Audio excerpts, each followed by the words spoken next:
The helicopter touched down on the landing pad behind the Capitol building at 4:47 p.m. on a Friday. I just returned from a 3-day economic summit in Washington, D.C., exhausted but satisfied with the federal funding we'd secured for the state's infrastructure projects. My security detail escorted me to the black SUV waiting on the tarmac. I collapsed into the leather seat, already mentally planning the quiet weekend ahead at my mountain home. Governor Walsh, my chief of staff, Patricia, said from the passenger seat, her voice unusually tight. "We need to talk before you head to Pinecrest." I looked up from my phone, catching the worried expression on her face in the rear-view mirror. "What's wrong?" She twisted in her seat to face me fully, clutching her tablet like a lifeline. "I've been trying to reach you all afternoon. Your mountain property. There's been an incident." My blood ran cold. "What kind of incident? Is Rachel okay?" My wife had stayed behind this trip, claiming she needed a few days of peace and quiet. "She's fine. She's been staying at the governor's mansion in the city. But your Pinecrest property." Patricia pulled up something on her tablet, her fingers trembling slightly. "The Pinecrest Ridge HOA ordered it demolished this morning." For a moment, the words didn't make sense. Demolished. My home. The custom-built mountain mansion that had taken 2 years to design and another year to construct. The place where Rachel and I had celebrated our 20th anniversary just last month, watching the sunset paint the valley below in shades of gold and crimson. "That's impossible," I said flatly. "They can't just demolish someone's home." Patricia turned the tablet toward me, and I found myself staring at a news helicopter photo. My stomach dropped. Where my house had stood, the soaring timber frame structure with floor-to-ceiling windows, the wraparound deck, the infinity pool that seemed to spill into the mountain vista. There was nothing but rubble. A yellow excavator sat amid the debris like a mechanical vulture. "How?" The word came out strangled. "How is this legal?" According to the HOA president, you had over $47,000 in unpaid fines and had ignored multiple notices of violation and demolition warnings, Patricia explained, reading from her notes. "They claim they sent certified letters to both your Pinecrest address and the governor's mansion. When you didn't respond or pay, they exercised their right under the HOA covenant to demolish the structure." I felt like I had been punched in the chest. $47,000? For what? Apparently, it started 18 months ago. A fine for your exterior paint color being non-compliant. Your gray was supposedly one shade too dark from the approved palette. When you didn't pay that $500 fine, they added late fees and compounding penalties. Then they cited you for having an unapproved satellite dish, parking your personal vehicle in the driveway instead of the garage, holiday decorations displayed past January 5th. She scrolled through a long list. Each violation added more fines, and with their penalty structure, the amount snowballed.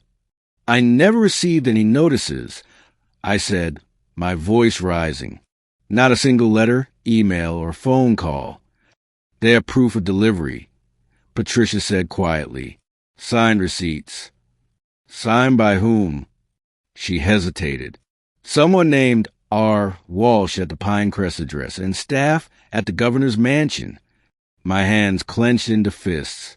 I'd been living in the governor's mansion during the week and spending weekends at Pinecrest, but my mail went through my official office. Any legitimate legal notices would have been flagged by my staff, unless someone had deliberately intercepted them. "Get me Marcus Brennan on the phone," I told Patricia. Marcus was my attorney general, and more importantly, a friend I'd known since law school. "And find out who's on the Pinecrest Ridge HOA board. All of them. Full background checks by Monday morning." The weekend that followed was a blur of fury and strategy sessions. Marcus confirmed that the HOA had technically followed Colorado's property demolition statutes. if the notices had been properly delivered and I had failed to respond or remediate the violations within the specified time frames. They did have the legal authority to demolish, but the more we dug into the details, the more suspicious the entire situation became. The HOA president was a man named Donald Garrett, a retired real estate developer who'd moved to Pinecrest Ridge 5 years ago. I didn't recognize the name, but Marcus did some digging and discovered that Garrett had been a losing bidder on my property when I had purchased it 7 years ago. He'd apparently wanted that specific lot for his own dream home, and I'd outbid him at the last minute. "This is revenge," Rachel said Sunday evening as we sat in the governor's mansion library, surrounded by bankers' boxes of documents my team had pulled together. "Pure, petty revenge. He's been waiting for an opportunity." She was right, but proving malicious intent would be difficult. What we could prove, however, was that the HOA had violated multiple state regulations in their handling of the case. By Monday morning, I had a team of investigators combing through every aspect of the Pinecrest Ridge HOA's operations. What they found was staggering. Garrett had been running the HOA like a personal fiefdom, using ambiguous covenant language to target specific homeowners he didn't like while ignoring identical violations by his friends. The approved paint color palette that had started my cascade of fines, it had been amended by Garrett alone, without proper board vote, specifically to exclude the color of my home. But the real smoking gun came when we tracked down the certified mail receipts. The signature at my Pinecrest address belonged to a landscaping crew member who'd been offered $200 to sign for a package. He had no idea what he was signing for and had been told it was a routine delivery. The staff signature at the governor's mansion, completely fabricated. Our security logs showed no mail carrier had delivered anything during the time stamp on the receipt. They forged delivery confirmation of legal notices, Marcus said, his eyes gleaming with prosecutorial zeal. That's mail fraud. And using it to justify property destruction? That's potentially criminal extortion. I called an emergency press conference for Tuesday afternoon. The Capitol press room was packed. Everyone wanted to know why the governor's mountain home had been demolished, and conspiracy theories were already running wild on social media. I stood at the podium, Rachel beside me, and laid out exactly what had happened, not just to us, but to 3 other Pinecrest Ridge homeowners who come forward over the weekend with similar stories of harassment, excessive fines, and threats from Garrett's HOA board.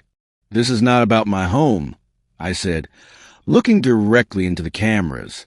"This is about a systemic abuse of power that affects homeowners across Colorado. HOAs serve an important purpose, but when they're weaponized by individuals pursuing personal vendettas, they become a threat to property rights."